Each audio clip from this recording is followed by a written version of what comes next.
Hey, it's Clay, and this will be a video chart on Ripple. We will take a look at the 4-hour time frame.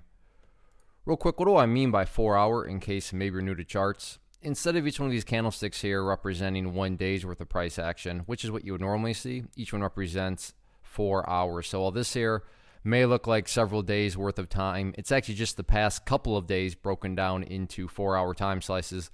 I like to this time frame. I think it's a good job of telling the quote-unquote story of the price, and then makes mapping out levels of support and resistance a bit easier to see. And remember, cryptos are open 24/7, so if you're watching this video 20 hours from now, yeah, the chart will look different, but my goal here is to keep the video relevant for as long as possible. And in order to do that, I'm going to talk about more so general levels and then walk you through some questions. And based on how you answer those questions, that'll dictate, the current status of the chart. So yesterday, if you watched the video, I talked about how, Ripple was actually putting up a very, very solid fight because the other cryptos were getting hammered. But today, apparently, they're dragging down Ripple. And, it can only do so much before the general market starts to drag things down. And it's looking like that is what has occurred with Ripple. I mean, Bitcoin right now, as I speak, is essentially at lows. So it's not, I would still argue that the chart is putting up a relatively, strong fight.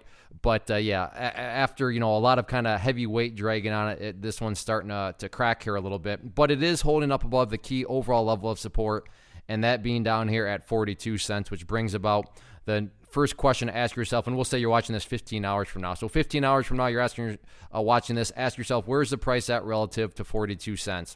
If you're answering the question that the price is still up above it, well, then that does imply that the bulls are still fighting strong. I mean, you can see on a couple of different occasions, including over the past 24 hours, the price has been down around 42, and it did indeed hold.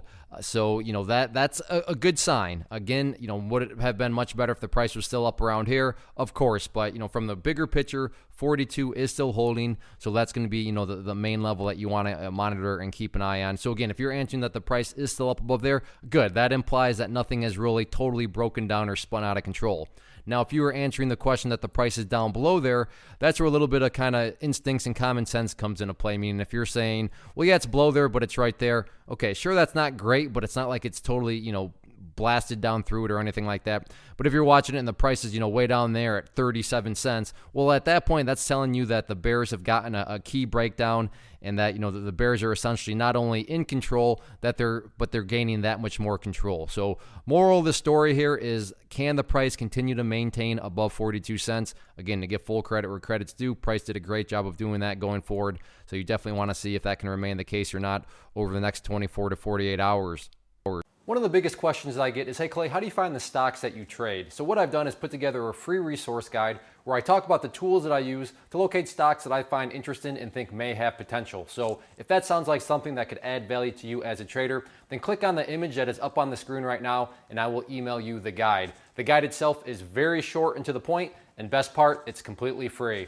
Thanks for watching the video. Let me know if you have any questions.